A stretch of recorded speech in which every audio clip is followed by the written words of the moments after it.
Hello, welcome to Video Mania 2. I'm the man behind the counter, Duncan, and today we're going to talk about another creature feature. This one was a Sci-Fi Channel original movie from 2002. So you kind of know where I'm going with this if you're familiar with those movies. They had some creature features with special effects that left a lot to be desired, but that was kind of the point. They were kind of intentionally that way. And this is, I think, the best of that. I didn't like most of them, but this one I did. It's Sabretooth.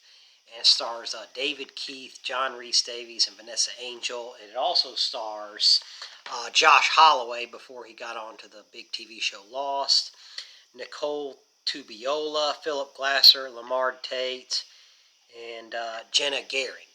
So pretty good cast here, and the characters are actually pretty strong here. But the plot is pretty simple. John Rhys Davies owns this scientific company, and he's looking to make billions by being able to grow organs. But he has a doctor played by Vanessa Angel. She's a scientist, and she does the Jurassic Park treatment, basically, to a saber-toothed tiger, and it gets lost in transport and is let out into the woods. So you go over to the other side of the forest, and Casey Ballinger, played by Jenna Gehring, is leading up some camp counselors to train them how to teach kids how to, teenagers and stuff to, how to camp and hike and have a good and safe time, or so they think. And what happens is the saber-toothed tiger is on the loose now.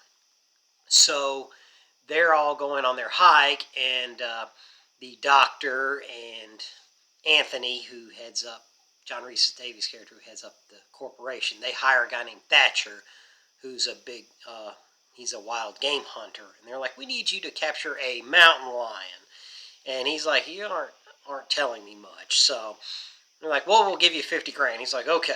So he goes and helps them. They're like, we want to capture this big cat again. But he soon catches on this isn't a mountain lion that they're chasing. And so the hikers are going along, and they're getting to know each other a little bit. And this movie does a good job of steadily building the tension. The saber-toothed tiger attacks a few people and kills them. But I did like that the hikers, the original group led by Casey, you get to know the characters a little bit, and they're fairly cliched, but for a movie like this, they're actually reasonably strong. And the cast is all game here, and they take it seriously.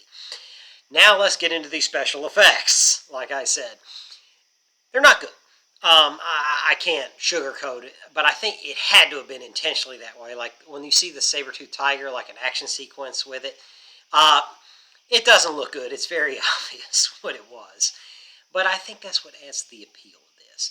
And like Lake Placid that I talked about and some other creature features like Deep Blue Sea and stuff, they have some animatronic creatures and the CGI. Here, this does that too, but on a much smaller scale, as you can tell.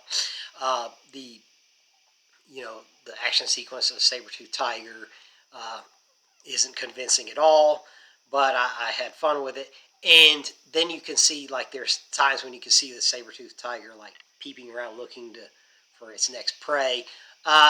You can tell it's not the most convincing puppet, I guess. There's some puppeteers, but anyway, it left a lot to be desired. But as you go on this adventure, you get to know the character some, and you do get some thrills with the saber-toothed tiger killing people, so you get what you want.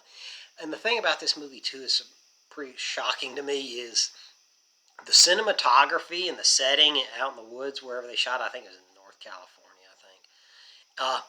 Beautiful. It looks really good. So you have an unconvincing creature and then a really strong cast with decent characters and beautiful cinematography and pretty good-looking production, and it's kind of meshed together in this fun blend. So, like on summer nights, I like to watch something that, kind of cheesy and silly in a way, but the cast plays it straight. It is pretty fun if you're in the right mood for it. So I do like it a lot. Of the sci-fi originals, most I didn't care for at all, but this one is a ton of fun. So if you're looking for something kind of dumb, but it'll take your mind off whatever's going on, it's pretty fun. So anyway, have you seen it? What do you think of some creature features? Let me know. Creature features, did I say that right? Anyway, let me know any of that in the comments, and thanks for checking in. Make sure to like and subscribe, and I'll see you next time.